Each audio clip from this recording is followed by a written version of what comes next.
So something near and dear to my heart has been slowly disappearing over the previous few years. Physical media like DVDs, CDs, and physical video games. Now, show of hands, who here only buys digital? All right, why the did you do it? Why?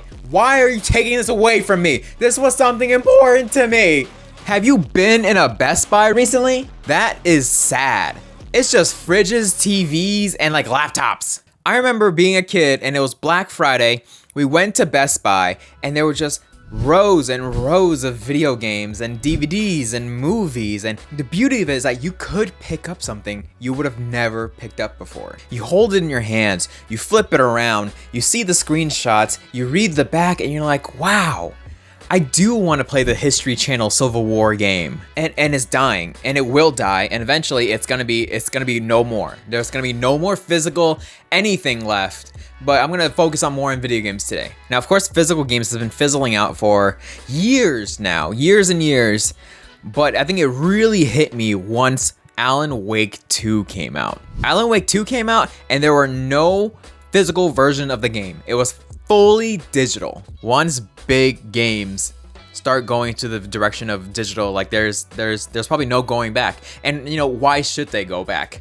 Corporations make so much money by selling digital games. Now, before I dive in too much, I want to talk about why physical media like still matters. On the most simple basis is that it's something you can hold. It's something that is in your hand, is a real thing, and not just some nebulous code in the sky. You get to touch it, you get to smell it, you get to feel is also touch. You get to hear the disc shaking inside. You get to what other senses are there? Taste the game cartridge if it's a Nintendo game. They taste disgusting. I don't know if you knew that, but they put some sort of film on it to make sure that kids don't eat it and die. And when you have it in your hand and you're not using it anymore, you get to place it on a shelf, and then you have beautiful decorations. The shelf tells a quick snippet and a story of who you are as a person. Like when I have friends come over for the first time, they go to my shelf or they look on my walls and they go, wow, he enjoys this and he enjoys that. I think I can make a connection with this guy with these like cool knickknacks and items. And that is lost when everything is just on your computer and the screen is off. Okay, I was gonna say who does this, but I do it. If I go to someone's house and their Steam library is open, if I'm close enough with them, I just scroll through their library to see what games they have and if we have anything in common. Now, I know that is kind of a breach of privacy, so most likely you should ask the person. Not to mention that most of the time, physical games are like cheaper than digital. I think Demon's Souls is 60, 70 bucks digitally, and physically it's like 36 brand new in the box sealed. Like, what the heck? This game is what, 5 years old? How long? No, 5, 6 years old? The PS5 has been out for a long time. Like, they're still selling this at a full price. That's like buying Halloween decorations in like July and it's still costing the full price. Digital games cost less to make and is not at a physical store, so it should be cheaper. There's less middlemen. Like, I think retailer takes like 30%, and then making the cartridge and the disc and the case is like what, 5-10% of the game, so that's like what, 5, 7, just $10, say $10. So like you save like 30 bucks by not making a physical version and having it in a store, but then you're still selling it for full price as if it was a physical game. Make it make sense. Make it make sense. What accent is that? I don't know. But let's say you have the game, you're done playing it, or maybe you're not fully loving it. What do? You can give it away. You give it away. You give it to someone who wants it, and now they have it for free, or you sell it at a cheap price. Now the discount is getting passed on. The games are now even cheaper to someone else. Someone's buying it from you for even cheaper. So now more people have access to video games, and price is not really a limiting factor. Not only that, you can lend it to someone else. I own Mario Party on the Switch, a real cartridge, and I don't have a Switch because everyone around me has a Switch, so I can just buy the game and then just just hand it off. Just hand it off to people when I want to play it. But you see there, I don't even have the system, and just by having the game, I still have access to the game. If I bought Mario Party on my brother's Switch, and then all of a sudden I want to play it on my friend's Switch, you have to like sign in to both, and then re-download it, when I can just take the cartridge, put it in the other Switch, boom, bam, done. Like, simple, easy, it's convenient, it's so nice. Hey, I just played this new game, it's really nice, I really enjoyed my time with it, I think you will like it. Oh, really? Yeah. So, here, you can play it right now. Go home, you can go home and play it right now. Just put it in, and it's free for you. Now you're spreading the joy of gaming for no extra cost. Or you just charge them like $1. I have a confession to make. So, all right, so I'm really glazing physical media, but I kind of have a confession to make. When I was 18, I got into minimalism.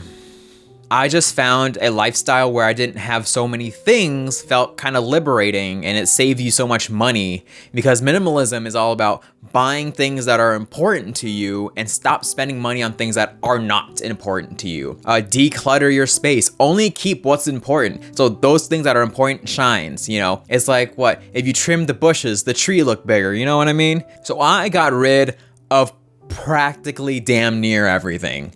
I got rid of my mangas, I got rid of knickknacks and toys, I got rid of books, I got rid of video games. I sold a lot of video games. I think I had like 3 copies of Super Smash Bros. I didn't even own 1 copy of Super Smash Bros. Going up. How did I get 3? I don't know. But they were selling for like $46 a pop, and I was a high school student, so I was like, sold. And now at 26, I'm like, damn, I kind of wish I had those games back. My mindset back then was, why am I buying all this manga? It cost me like at least $4.50 per volume, and if it takes me like an hour to read a volume, it's like $4 per hour to read this. If you start getting into a series, you start reading so much, and it's draining your bank account, and I never read mangas again, and once I'm done with the volume, I'm moving on. I never go back and read, so it just felt like such a waste of money. And eventually, I even got an e-reader, so I just have all my manga on an e-reader, so now I'm taking up less space, and I have every manga I'll ever want to read just on this tiny little device. But how are people gonna know that I enjoy One Piece and Case Closed? You know what I mean? I got rid of all my GameCube games, and I'm like, I'm just gonna get an emulator and emulate all the game. But now I don't have my childhood GameCube games anymore. Now it's all just a file on my computer, and I can't just look at my shelf once in a while and be like, oh yeah, I remember like Black and Bruised. So after years of just minimalism, I just hard pivoted to the right, and I was like, babe, what if I just drop a rack right now on just all this One Piece manga, and it would just look so cool on the shelf, right? And she asked me like, yo, have you read One Piece? And I'm like, I've read up to volume 7 when I was in high school, and I don't remember anything aside from the first volume. Like, in the process of just decluttering and getting rid of everything, I was in a decluttering haze. I got rid of stuff that I didn't realize at the time was important to me, having it physically and tangibly in my hands. Yeah, I got rid of a lot of clutter, but then I also got rid of a bit of personality and charm that my room or my house had at the time as well. We're not just losing disc, personal history, style, we are losing ownership. We're losing ownership. Any game you buy digitally online is just a loan. Like, you have no ownership over them. They're not yours. Like, I think Steam updated their term of service that was like, hey, you're loaning these games when you buy them off our shop. They might disappear, they might get pulled, and you can't control any of it. Like, you own nothing when you buy everything online. I was playing Battlefield Hardline the other day, and they're like, hey, you need to download Origin for you to play. And it's just like, what if Origin or EA Plays or whatever it's called just disappeared one day because no one likes it? I just can't play this game anymore? You think when you pay for a game, you own the game. You know, you go to a store, you buy a banana, you take it home, you're like, this is my banana. What? What am I saying? In our everyday life, when we buy something, we get to keep it. But that's not true with the digital world anymore. When we're paying for it, we're paying and also investing that this platform is gonna have everything we want. If Spotify goes out of business, your playlist with all those songs that you have liked is just gonna disappear. And you're not gonna remember any of those songs. But you would have all the songs if they were in your library, isn't it? In your personal library. If you want to play a game, it's in your personal library. You will always have it with you and it will never disappear. And before you're like, oh man, like physical games, no one cares about physical games anymore. Like, have you looked at GameCube games recently? They're like 80 bucks. For games that are like 20 years old, they are costing over what regular retail prices are nowadays. It is wild. But I guess it's like a collector's item. It's more valued now because it's not around anymore. But why is it dying? Why is it all dying? It's all dying because it's so convenient. It's so damn convenient just to go onto your whatever store you want, click download, and then you got the game. We are so lazy that we just want to press a button and it arrives to our door. Amazon is doing a smashing job just hitting us with dopamine by pressing, okay, I want that. And next thing you know, you just have your 100 feet long pool or something, I don't know. Like corporations don't force anyone to do anything. You know, they just follow where the money goes. And if everyone is saying, oh, we want digital downloads, they're like, we spend less money and you spend more money? Seems like a good deal to me. And so now they come out with these digital consoles, which I will never touch unless I absolutely have to because they got rid of the disc. Not even having an option for a disc. It's like, yes, it is cheaper at first, but the next thing you know, you're paying full price. You're paying more money for every game you're buying. And so now down the line, you're paying more for this console than the money you saved by just buying a digital only console. By buying that digital only, you're paying more later. We're paying the same price for less product. Does that make sense? Buying stuff is a war between you and the company. You and the company are doing a tug of war of how much each can get and nickel and dime each other, right? We're just trying to get the most value for our money. We want everything in the world for the least amount of money possible. And the corporation is trying to put as little effort into the art as possible to take as much from you as possible. It needs to be this tug of war of just, I want more stuff, I want more money, but I want more stuff for the money. Yes, just give us less stuff and we'll pay you more. No, why would you do that? Stop, please. There are one group of people that I think are allowed, they're allowed to buy digital games. Everyone else not allowed. Everyone else needs to do what I do and buy physical. Okay, I only buy Steam games currently because I don't have a console. But if I can, I always buy physical. Except for that one time I bought Mario Wonder, and that was digital because I was too lazy to go to the store. Some people benefit from digital only. They do. They have businessmen and the military folks. Just if your job require you to go and travel all the time, it's such a hassle to just always bring your console and you have to bring your games. It's just, if everything's all digital, it's a lot easier to walk around and pack around. It's just, I get it. But most of y'all are staying at home. Y'all ain't doing anything. You can have physical games and you deserve physical games. You deserve it. You know, back on the topic of physical games, why are indie games not physical? Yes, I understand they have a very low budget and the budget went into the game instead of having a physical release. But like, there's a higher chance that an indie game will be art rather than some mainstream blockbuster game. And these indie games aren't available physically. And that's just almost a travesty that I just can't go and pick out, what is that game by a Big Mode? That game. Like, why can't we pick up that game and the other game from Big Mode? And I think Stardew does have a physical, and I think Undertale does have a physical, but those are like the blockbuster hits of indie games. So you gotta get rid of that. There are like what is it? The beginners guide, the beginner's, like, what about the beginner guide? Like a beautiful 2-hour story, and there will never be a physical version. And that's important because nowadays, physical media are collectibles. They're no longer a useful function for most people, and now it's just all about having it on your shelf and displaying it as part of your decor. And the fact that indie games don't have this physical media preservation, it's just a shame.